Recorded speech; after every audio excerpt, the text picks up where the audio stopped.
and technique, and I'm sure that most of you, the students, masters and PhD level, would akan gunakanlah maklumat yang akan di-share oleh Dr. Nadia ni, ya, untuk you in your research doing nanti, ya. So without further delay, ya, so I would like to invite Dr. Nadia to deliver the talk. Dalam 1 jam lebih kurang lah. So at the end of the session nanti, if you have any questions, you can just post your questions in the chat tu nanti kita akan baca. Kalau Dr. Nadia boleh ada masa, nanti dia akan jawab. Okay, Dr. Nadia, over to you. Right, thank you very much, Dr. Mazlina. Thank you to the Postgraduate Office for inviting me. So before we start, if you guys are on your PC or even if you are on your mobile, can you please turn on your camera so that I don't feel like I'm talking to a wall? Can you please do that? Okay, while waiting for our friends to open up their camera, I do have a poll for you guys. If you can answer on the chat on your right-hand side. Okay.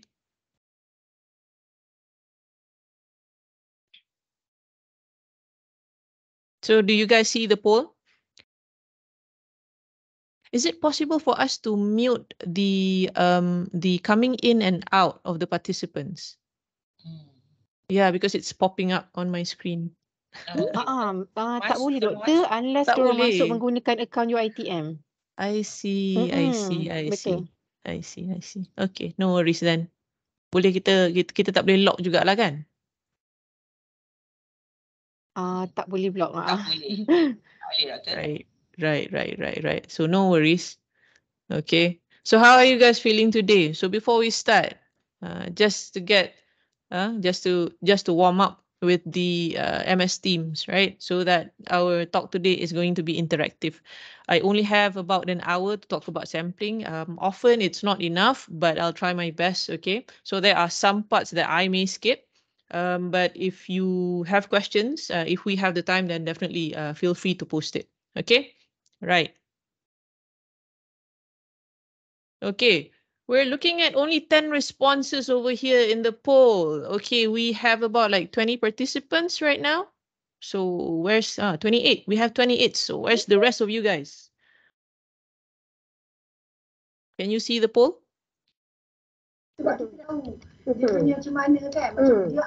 Siapa yang bercakap tu? Puan Azhar. Hai Puan Azhar. Ya.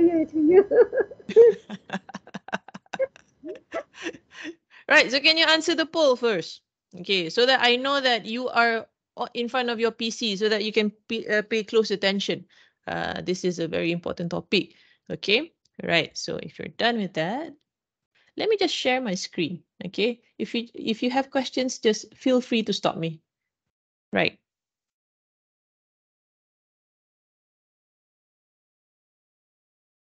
Can you see the screen? Can everyone see the screen? Is everyone okay? Good. Okay, Doctor. Okay, awesome. Because I can't see the chat box right now because I'm using the full screen. So thank you very much, Dr. Mazlina. So today we are going to be talking about sampling technique, and the most important thing is about sampling size. Okay, right. Let me just click on this. So this is a question for you guys. So the research is actually a cyclical process, right? Why do you think it's cyclical? Because it's never ending. That's why it's called research, right? Okay, so where are you guys right now? Where are you guys in your proposal stage? Are you guys in your writing up your entire thesis, writing up for Viva, waiting for Viva? Where are you guys right now? Can I see or can I hear answers from you guys?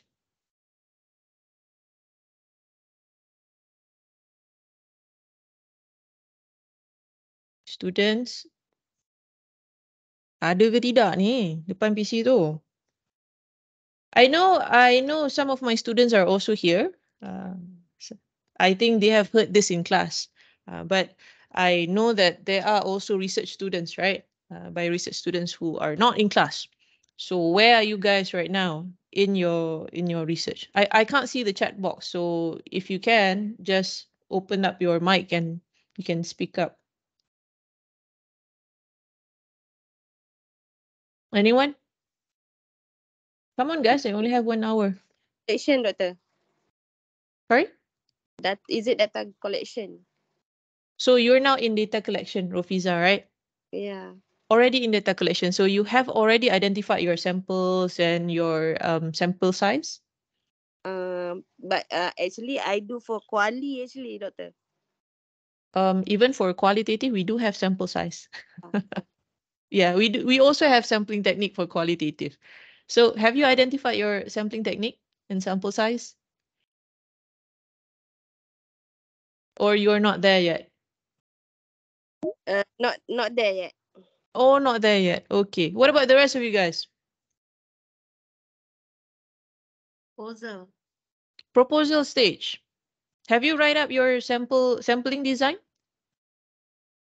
Not yet. Okay, awesome. Okay, thank you for responding. Okay, because I don't want this to be like a one-way sharing session kind of thing. Okay, I like interaction, especially with the students. Yeah. Okay. So if you take a look at the research process, right? So what we are focusing now is supposed to be at the planning stage, at the research design stage. So when you have your research design, it needs to be comprehensive. It needs to be detailed out so that even if you give your research design to another person who does not know about your research, that person can actually mimic that research and do it at a different location. Okay, so that's one of the principles or one of the hallmarks of scientific research, which is replicability. Okay, if you remember from your research methodology class. Okay, right. Okay, before we go into our data collection, first you have to operationalize your variables. Okay, sorry, but I'm actually distracted by the sound of people coming in and going out. Okay. Right. So you have to operationalize your variables. Otherwise, if you don't operationalize your variables, how would you know what is it that you want to measure? So the first thing that you need to understand is what you are going to measure. What's the unit of analysis? Who are you going to interview if it's a qualitative research? If it's a quantitative research, who are you going to survey? Okay. When you talk about job performance, is it appropriate for you to ask the employees themselves about their own performance? What about the bias? What about the self-serving bias? So these are the things that you need to consider. And then you need to consider who's going to be your sample. So the first things that you need to ask yourself is, why do you sample? Anyone knows why do we sample?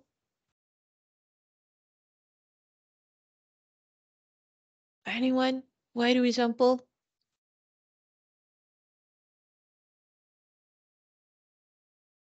No, no one. Why do we sample? You know about sampling. You guys are writing your research proposal, so why do we sample? Why can't you just take the entire population?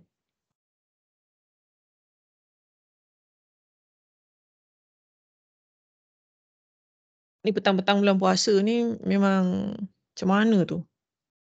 Lupa jawapan dia ke apa. Sorry, it takes time. Yeah. Other than that, Lots of time. it takes lots of And time. Other than that, sampling is a representative of generalization. sorry? It gives a representative of the general population Not every rather time. than all. Not every time. So representativeness depends on your sampling technique. Okay, so if you're using a non-probability sampling, representativeness goes out of the window actually. Okay, so if you do it correctly, then there's a probability that you can get representativeness. Otherwise, you can't actually achieve representativeness. Okay, so that's why it's very important to understand the correct technique. If external validity is the main goal of the research. Okay, there are different methods in research. As you all know, there's qualitative, there's also quantitative methods, right? So each one has its pros and cons. Each one has its validity and weakness shall we call it like that? Okay. So once you get to know your sampling, who are you going to sample, your population of interest and whatnot, you have to have a procedure for data collection. And then after collecting your data or while waiting for the data collection, you have to have a data management plan. All right.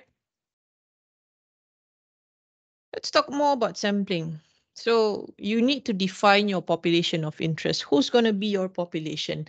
Is it viable for you to reach out to that population? Some of you have research that where your population of interest are general managers.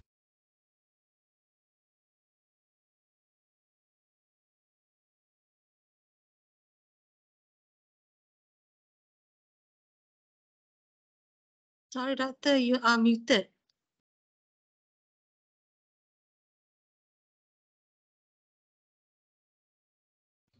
Dr. Nadia, you punya mic mute lah.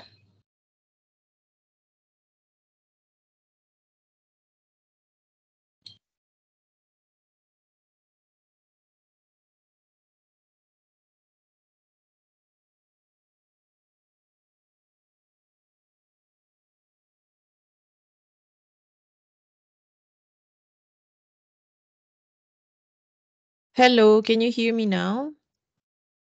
Somebody remove me from the Yes. meeting. Yeah, somebody remove me from the meeting actually. Ah, Yeah, I was removed Boleh from dah. the meeting. Can hear. Now it's okay, yeah? Okay. So hang on, let me just reshare that.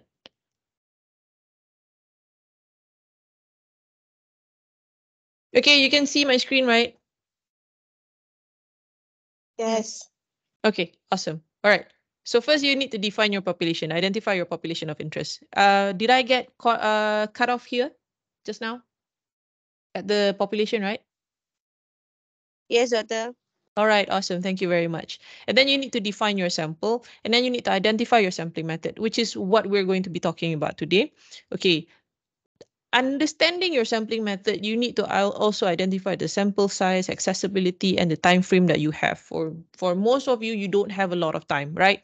So that's why your friend just now mentioned that you can't collect data from the entire population because you don't have the time, because it's going to be time consuming, because it's going to be costly, you don't have the resources. Okay, even if you have the money, but probably you don't have the manpower. So all of that must be taken into consideration and not just simply using Kirsty and Morgan all the time. Okay, so why do we sample? Initially, yes, we want to make generalizations about the larger population. Sampling, if done right, it will represent the entire population of interest, as well as for practical reasons like I've mentioned earlier. Okay, in the sampling process, once you have determined your sampling frame, if you have a sampling frame, then you can use a probability sampling. So what happens if you don't have a sampling frame? You use a non-probability sampling, right? But um, as one of the panel for REC, what I typically see is that students keep on saying that they are doing probability sampling without having a sampling frame. And that's not entirely possible. Okay, if you don't have a sampling frame, you can't really do probability sampling. So you have to understand probability sampling or non-probability sampling. Random sampling does not mean that it's it's non-probability sampling. Okay, if you go out there and go and collect your data from random participants or probably from random people on the street, that does not mean that it's simple random sampling. So simple random sampling, as you all know, it falls under probability sampling, right? Okay, so this is one of the major confusion that a lot of the students have. Okay, so sampling randomly does not mean that it is probability sampling. Okay, if you don't have a sampling frame, you can't really do probability sampling. Okay, so that's the thing. Any questions so far? No, okay. Okay, is that Shufia? Yes. Okay, yeah. Okay, I remember your voice. So, okay. So, and then you can go and determine your sample size. Okay. Once you have identified your sampling technique, you have to go and identify your sample size. Okay, so look at the pie over here, the pie chart over here. So that the entire circle represents the population, and then a slice of the pie is your sample. So can you actually generalize? So if everyone looks like this yellow here, okay, imagine that everyone here is yellow, like a DG person, yeah, it's yellow. If you take your sample, the sample is also yellow. Is it going to be representative of the population? It is. But let's take a look at the pizza, right? Let's take a look at the pizza over here. Okay. For population, we always say population parameters, and for sample, we always use statistics. So that's why if you're doing a census or a banci, as we call it in Malay, if you're doing a census, you don't use statistics because statistics is done on sample. Okay. All right. So let's take a look at the pizza here. On the pizza, you can see that there's tomato slices, there's mushrooms, there's pepperoni, and there's cilantro, right? So if you take a slice and that slice comprises of all of the items on the pizza, you can say that, yeah, you have selected a representative sample. But what often happens is that, say, for example, you take a slice of pizza, okay, and on that slice, you don't get any pepperoni on that particular slice, and there's no mushroom on that particular slice. Is that representative of the entire pizza? That's No, something that you need to No, think doctor. about, okay? no, doctor. All right. So that No, is something doctor. that, okay, that is something that you need to think about when you sample. So when you talk about probably okay, give me one population of interest, one of your population of interest. Give me a sample.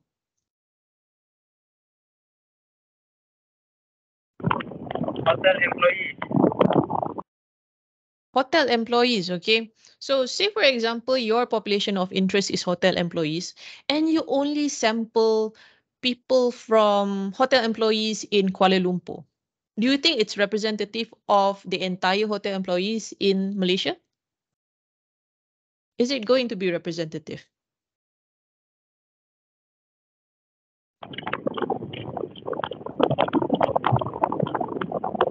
Anyone? Is it going to be representative?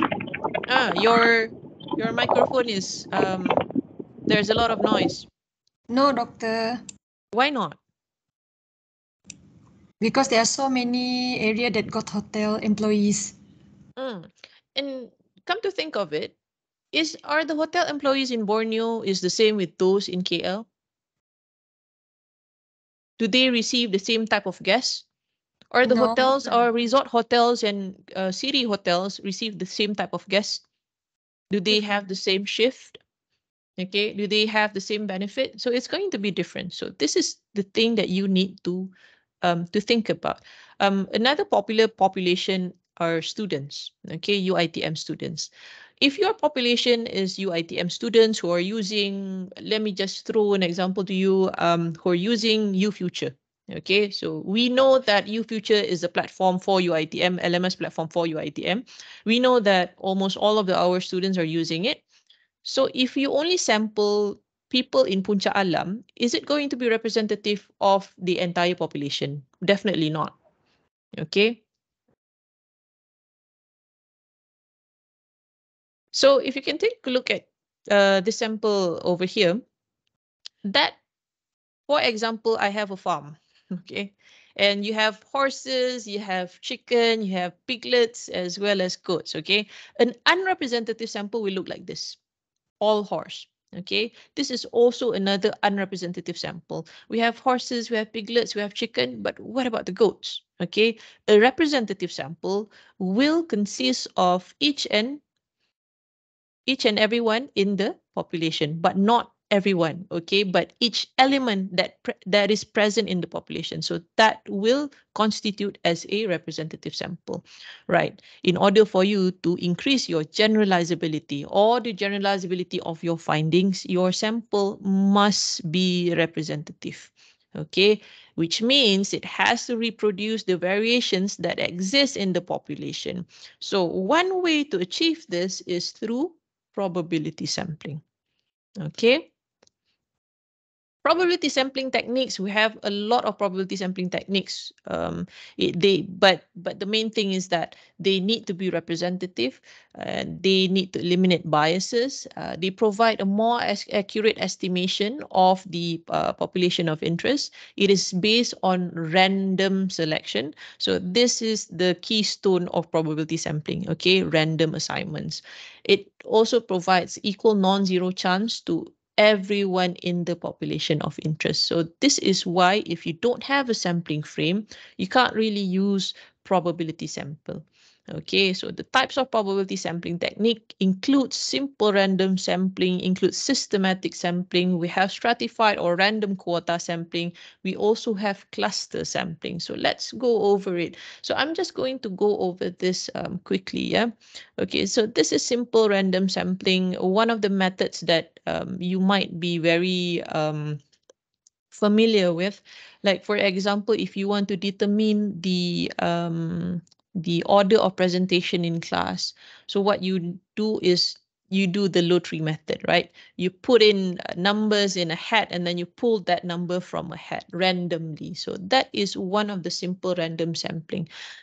We can also use a random number table, or you can also use a random number generator. You can use this in Excel. So for example, if you have a list of students' name, okay, all of the students in FPHP, UIT, and Punca Alam. Say for example, you have that name list, you can select the people randomly based on random number generator.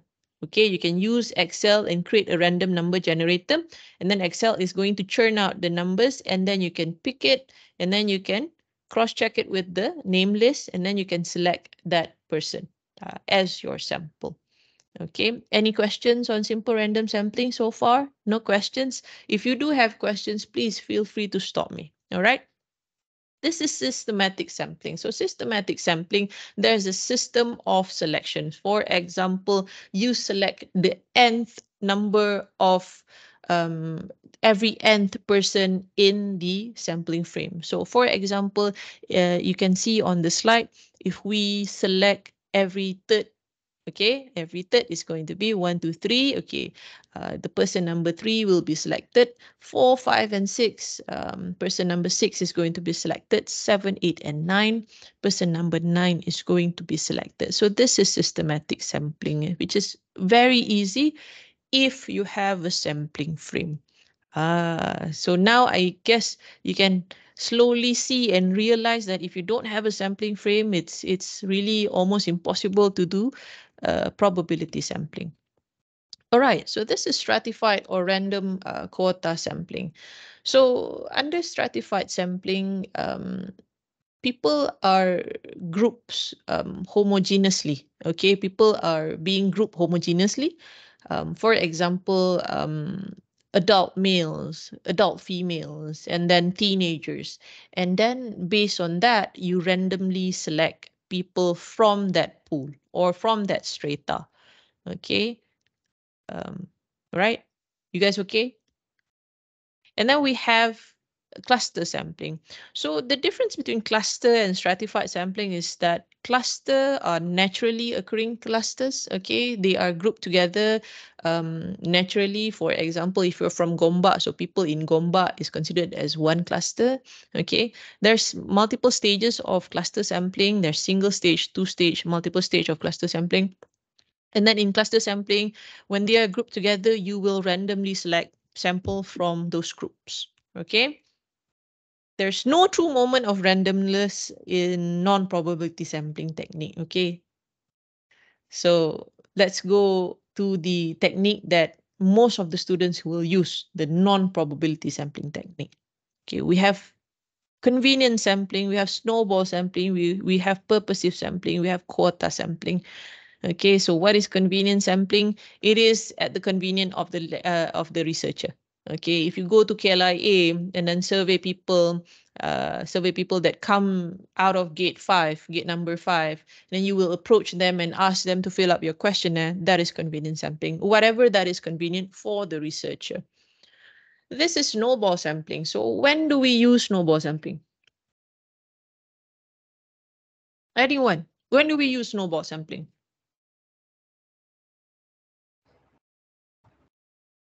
When we have to find a sample size that referral need pass to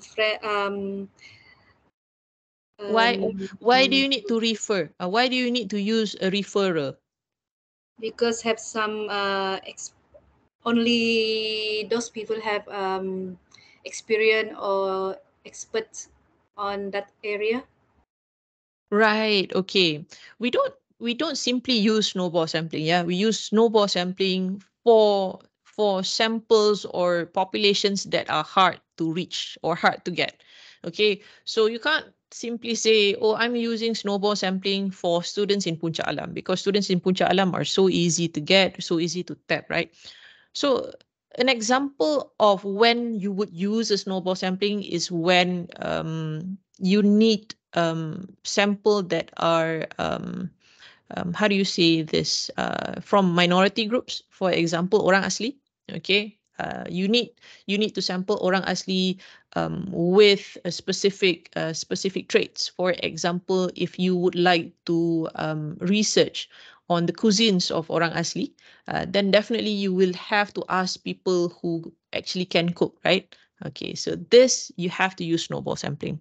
Another example would be if the topic are a bit sensitive, like rape victims. This you would use snowball sampling. Um, mental mentally ill patients. Another snowball sampling. Okay. Prostitutes. That will also be a snowball sampling. Okay. Quota sampling. So they're mutually exclusive subgroups. Okay, if you have a quota and you identify your population, you have a quota for your research. For example, the population comprises of adult males, and then adult females, and then teenagers, and then you have a quota of 50 each. Okay, so you create these subgroups for the quota, and then you just simply pick a sample from those groups to meet your quota. So that's fairly easy. Purposive sampling is if you know that the people who can answer your research questions, okay, people who can answer your interview or people who can answer your surveys, they have a specific trait. For example, you only want to sample those who have been to Hilton Hotel in the past 1 year. You can use purposive sampling because you know that it's a specific group that you need to identify. Right. Under purposive sampling or judgment sampling, there are several types. Okay, there's maximum variation. This is when you select samples from that varies from one another so that you can get a holistic answer. There's extreme cases, there's typical cases for purposive samplings, there's homogeneous group, there's expert samplings, there's total population, there's also critical case sampling. Okay, why do we need to have appropriate sample size? Why is this important to have an appropriate sample size? Is larger sample size always better? That is my question for you guys.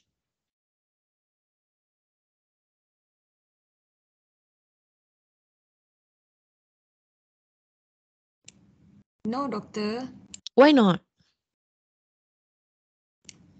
Some research like mine, I do qualitative. I only need a small sample only. Okay, very good. What about for those who are quantitative in nature? Do you need a very large sample size? For example, if you have 400 and 1,000, would you choose 1,000 instead of 400? No. Why not?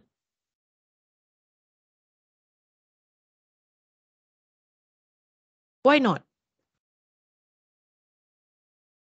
To minimize the bias, doctor. Too many bias. What kind of biases are you suggesting? Too many Oh, sample. to minimize. Okay, to minimize biases. What kind of biases?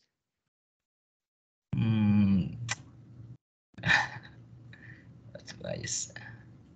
You're almost there. Yeah. To minimize biases. One of it is to minimize biases, to minimize errors. What else? What else? Remember the principle of parsimony. What is the principle of parsimony? One of the hallmark of scientific research.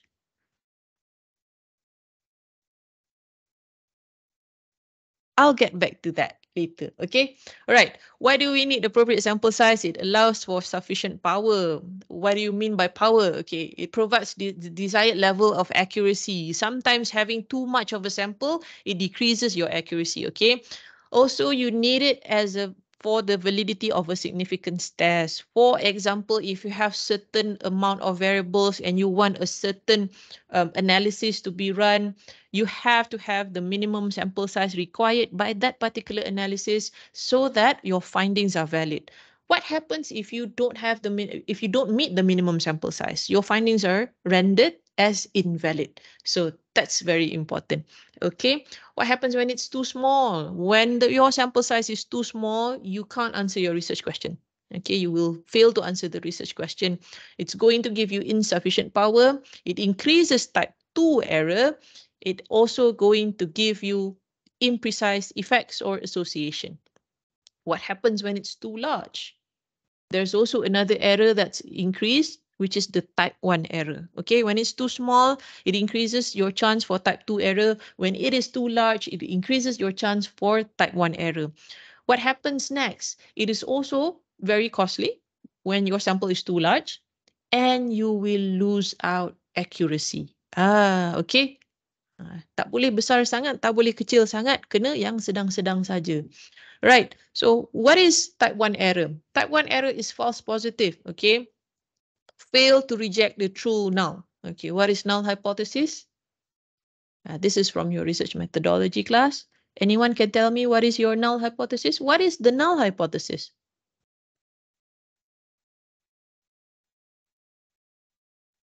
We do have a PhD student. We do have PhD students, master students, right? So what is null hypothesis?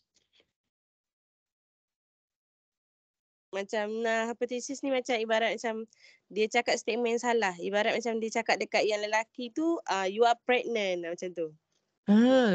It's not actually an incorrect statement, but null hypothesis is the opposite hypothesis of what you are actually testing. Okay? Oh, okay. Yeah. So, for example, okay, so this person, this old man, okay, we all know that male, you can't get pregnant, right?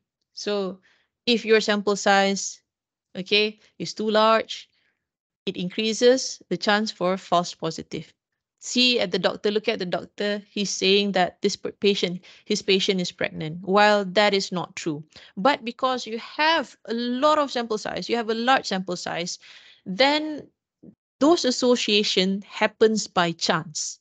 Okay, by chance. It's not that, oh, too large of a sample size happens and then you're going to get a false positive. Not necessarily. It happens by chance. So that's why we don't want too large of a sample size. Okay. What about type 2 error? Type 2 error is a false negative. Okay, when your sample size is too small, you can't detect the effect. So in this example over here, when the sample size is too small, the doctor is saying that, oh, you're not pregnant, clearly to a clearly pregnant woman. Okay, so this is what happens with sample size if you don't sample appropriately. What is power? Power is a probability that a test will identify significant differences. That's the probability. The power that we always use is actually 0.80. Okay, so that is the level of power that we always use. If you want to know more about this, you can read Cohen's A Power Primer. Okay, an article by Cohen, A Power Primer. Okay, when you have a large sample size, you have larger power than as compared to a smaller sample size. Okay, so it gives you the probability of correctly rejecting your null hypothesis, your false null. What about effect size?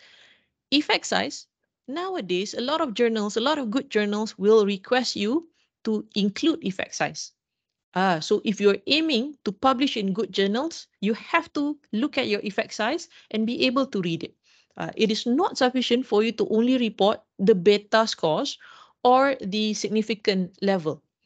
But now you have to include effect size. So effect size measures the strength of associations between variable A and variable B. It gives you the magnitude of effect under your alternative hypothesis. When there's a bigger effect size, okay, when there's a bigger effect, okay, any effects when your sample is larger, any effect can be easily detected. It's like a microscope power. If you have a powerful microscope, you can see the moon, the surface of the moon. So if you have a lower power microscope, you can't, right? So it's like that. How do we determine our sample size then? There's so many ways to determine your sample size. First is your research approach. So just now we have a friend who's using qualitative analysis. Her approach is qualitative, then that will determine her sampling technique. That will also determine her sample size. Because for qualitative research, you can't be interviewing 100 people, right? You can't do that. Not even 30, not even 50. That's not viable for her research approach. Okay? It also depends on the... Any questions? Doctor, sorry to interrupt. Yes, no worries. Just want to ask, okay, Mm. I did mention just now regards to my sample size. Actually, based on the total population, mine's only have 20 population, 22, 22 of personnel. But through the last time we do PD session, so the examiner advised me to take at least 10 of them. So what should I do? Should I proceed with the 10 that one, or I taking the all population, the 22 of them? Sorry, you got cut off just now. So you said you're My saying total- that your total population is 22. Is 22, yes. During the DRP last session, the examiner did advise me to get at least 10 of them. So should I follow the 10 population, or yeah. Okay, so since you have 22, right? So currently your population is 22. From the examiner standpoint, it is sufficient if you say that you are attempting to collect at least probably say 12, okay, 15 or 10, and then you can say upon saturation. So once you have reached to the point of saturation, probably you reach the point of saturation at 10 instead of 12. Then you can stop, right? For qualitative methods. So you don't need to sample, don't need to take the entire population. Understood. Thank you, doctor. Yeah, no worries. You're most welcome. Okay. It also depends on the unit of analysis that you are looking into. It depends on your model complexity. Why do I say model complexity? So for those who are using SEM, I'm sure a lot of you, most of you will be using SEM, right? If your model is more complex, it requires higher number of sample. Okay, it requires a larger sample size, right? It also depends on the analytical method. Okay, what kind of analysis that you will use. Completion rate. What about your completion rate? If you go out there and there's only, by chance, there's only 50% completion rate. So you have to increase the amount of survey to be distributed so that you can meet the minimum sample size required. Okay. It is also can be determined by resources. Okay. If you have a lot of money, if you have more money, you can get more sample, right? Stimulus studies. What about past studies? What are the sample size for the past studies? Also depends on your data analysis program. What kind of data analysis program you will be using? PLS, SEM, Smart PLS can use a smaller sample size as compared to AMOS. Okay. And it also depends on your research supervisor. Okay. Because that's the person who's going to give you marks. How do we determine sample size? There's multiple ways. Rule of thumb, formulas, tables, as well as softwares. Okay. I don't really like using rule of thumb because these are actually dated. Okay. These are from the previous years or the previous generations. Okay. So if you can see over here, one of the most famous rule of thumb that is used by the students are Roscoe, between 30, more than 30, less than 500 is considered an appropriate sample size. Okay. As a panel, the the first thing that I would ask people who uses Roscoe is that, did you actually read what Roscoe said in his paper? Okay, so if you want to use rule of thumb, you have to really understand what that researcher is trying to say. Okay, so if you say that between 30, below more than 30, less than 500 is sufficient, and you pick a number 345, I will ask you, why 345? Why not 348? What difference does it make? Why not 250? You should be able to answer that.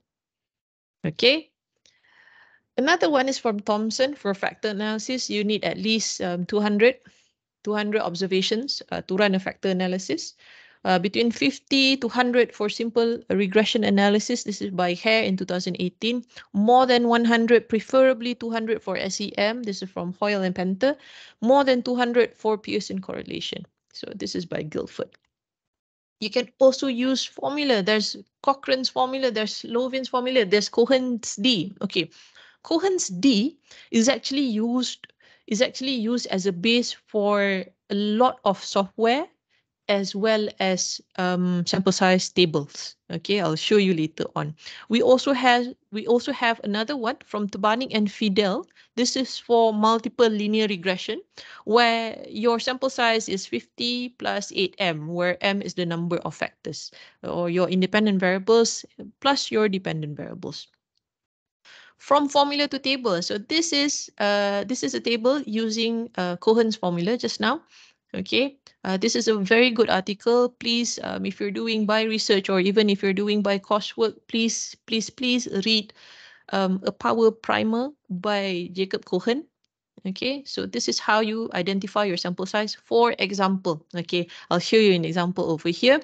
If you are, let me just get a laser pointer. Okay, so if you're running multiple linear regression and you have 4 variables or 4 independent variables, okay, to detect at least a medium effect size, okay, we're using this row over here. Why are we using this row over here?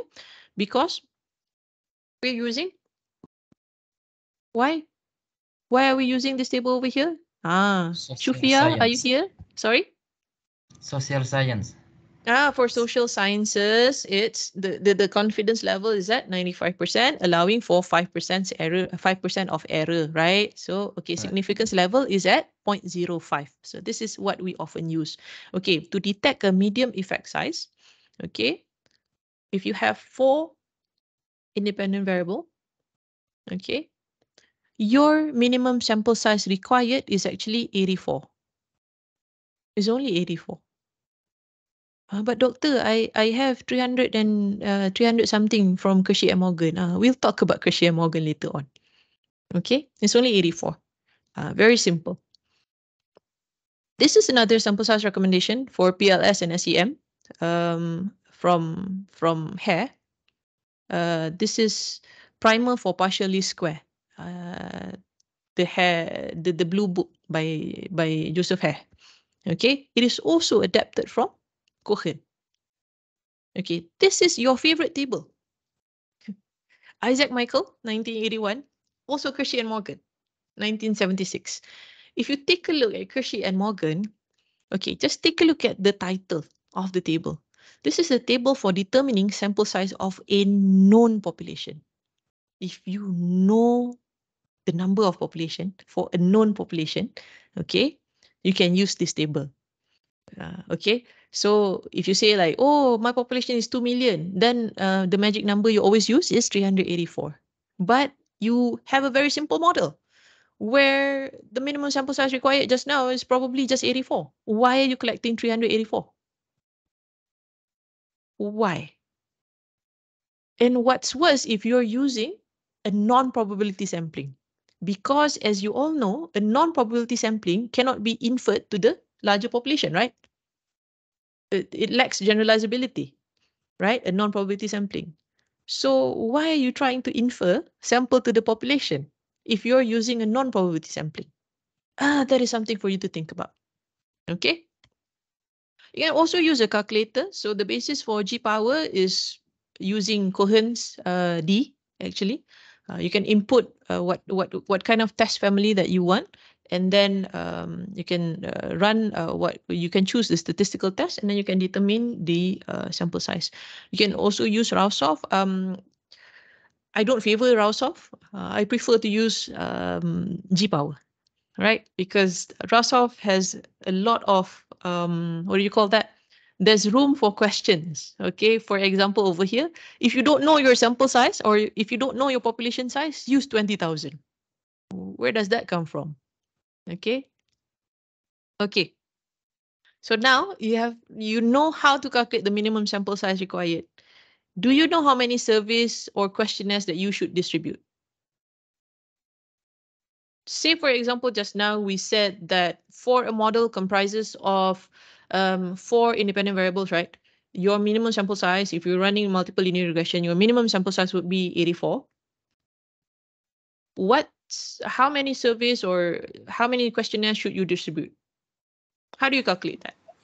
More than 84. Okay, awesome. More than 84, but how much?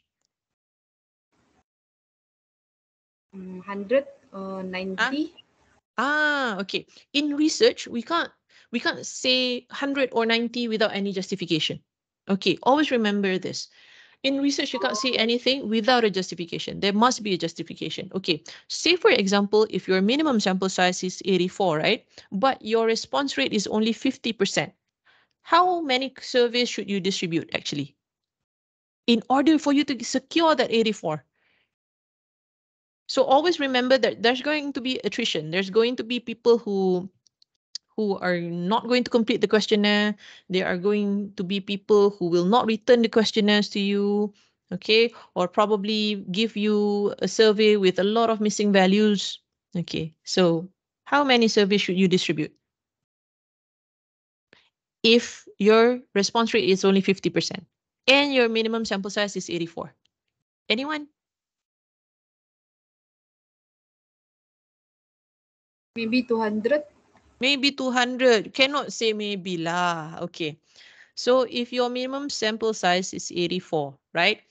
And your response rate is 50%. So very easy. Okay, you can use like 84 divided by 0.50, or you can multiply it by 2. You're going to get, what's 84 multiplied by 2?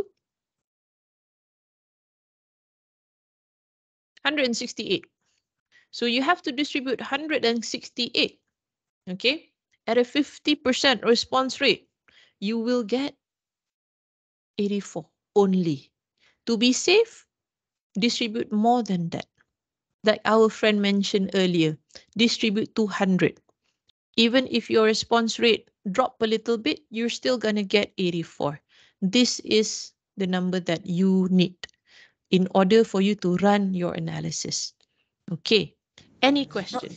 Doctor, just want to ask. Yes. Okay, so now let's say we calculate we should have 168 and then we can upgrade up to 200. But open we collect the data, there might be some changes of the population collection. How does we justify at the end of our writing later on? What do you mean there's a change in your population? For example, I should have collected 200.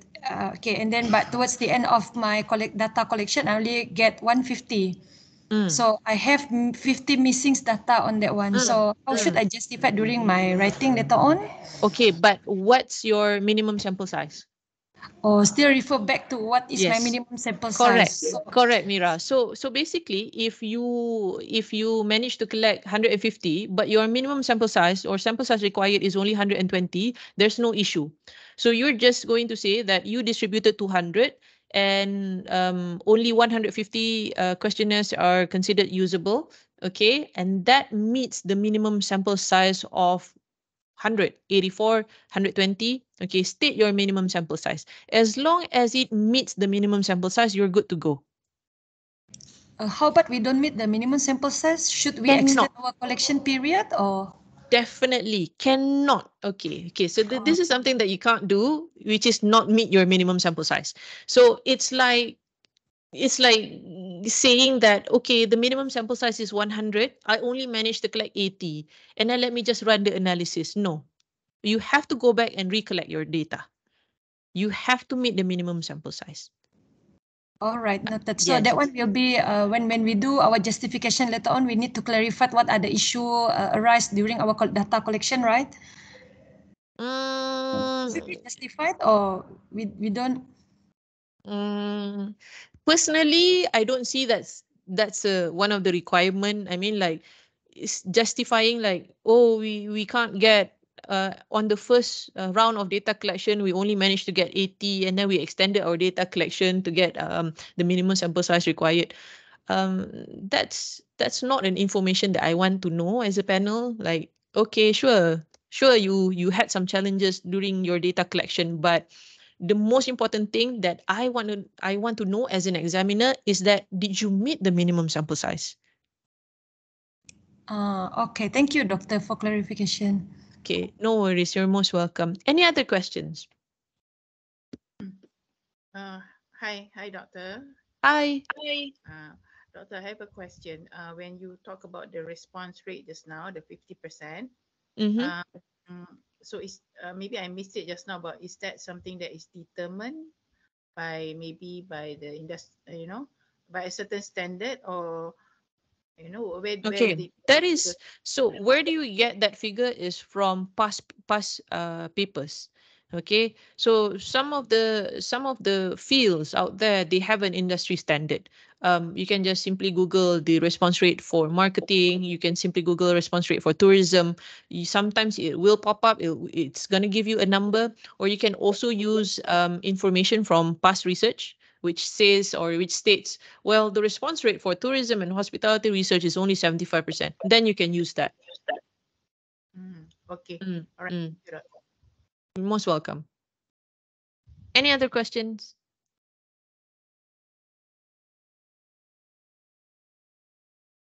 Buka puasa lambat lagi. Boleh tanya lagi soalan, jangan risau.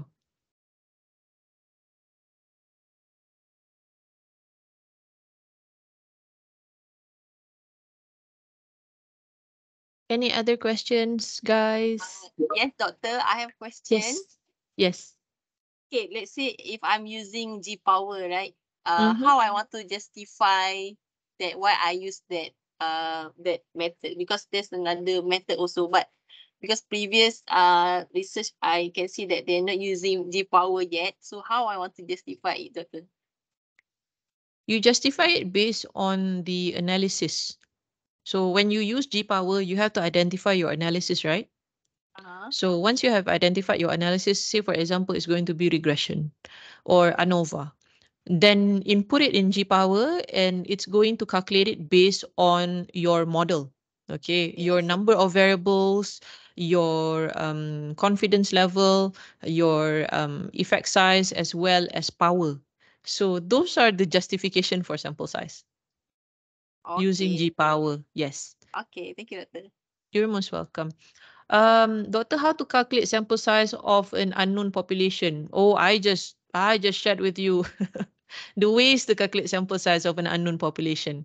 So you can use tables, you can use softwares, you can use other references. Those are from unknown population. Okay. So for tables, Kershey and Morgan is for a known population, right? When we talk about known population, you can't just simply rely on statistics of past year. Let me share with you an example. So remember when COVID happened? So COVID happened in 2020, right? Okay, COVID happened in 2020. Do you think the number of tourist arrivals in Malaysia in 2020 is the same with those in 2019? It's not the same, right? Because in 2019 we didn't have COVID, and then in 2020 we had lockdowns. So it differs. So even if you say that you're going to collect data this year, 2023, and you said that, oh, based on the number of tourist arrival in 2022, this is my sample size. Do you think that's going to be accurate? So that is something that you need to think about. Okay. Any other questions? Any other questions, guys? It's already 4 p.m., but I can take a few questions. Just a you quick want- question, Doctor. Sure. Because I think, and second, you mentioned a lot in terms of quantitative. How Right. about qualitative? Uh-huh. Or is there, what are the maximum or minimum? I know they There's always no say that it's based maximum. on, there's no maximum. Is there a way that for us to identify the correct sampling number for the for the sampling? Okay. So basically, for qualitative research, your sample is going to be based off of saturation point. Okay, it's not going to be enough, or it's not going to be sufficient. There's no fixed number, there's no maximum number, because even if you interview 15 people, for example, 15 people, but you haven't come to the point of saturation yet, you still need to continue and collect data. You still need to go out there and interview. It also depends on the context of your study. For example, just now we have our friend with only 22. The population of interest is only 22. Okay, but probably at 12, at 15, she will reach the point of saturation. Then she doesn't need to go and survey or interview all 22. But if she hasn't reached the point of saturation at 15, then by all means, go ahead, take up all 22 if it's accessible. Okay, there's no minimum sample size, there's no maximum sample size. It's not set in stone for qualitative research. It depends on the context of the study itself. Okay. Boleh. Okay, so that means there's no particular, unlike quantitative, there's no particular method for us to determine the actual. There's no particular method. Yeah, there's no particular method. But what you can do is actually, there are quantitative researchers that suggest, okay, a number of 8, or if you interview 8 people, it's going to be okay, it's going to be sufficient. You can also use those kind of justifications based on previous research. Okay, thank you, Doctor. Most welcome. Any other questions?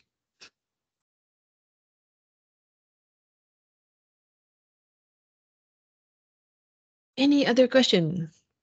I mean, like, those in my class, they have already asked me in class. I don't know why they're here today anyway. Yeah, thank you guys. Okay, anyone else? Any foreign students?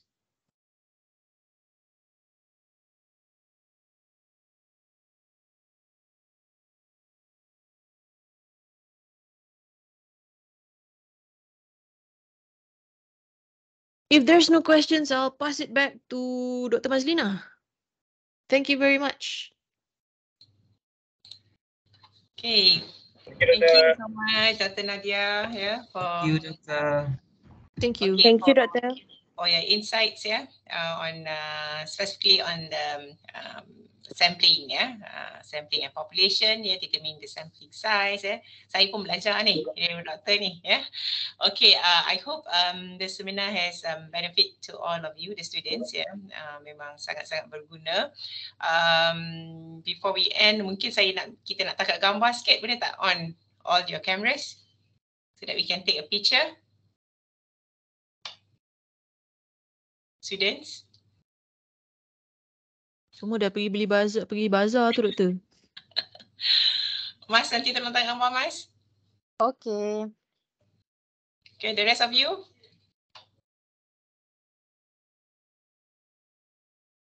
Okay, Mas.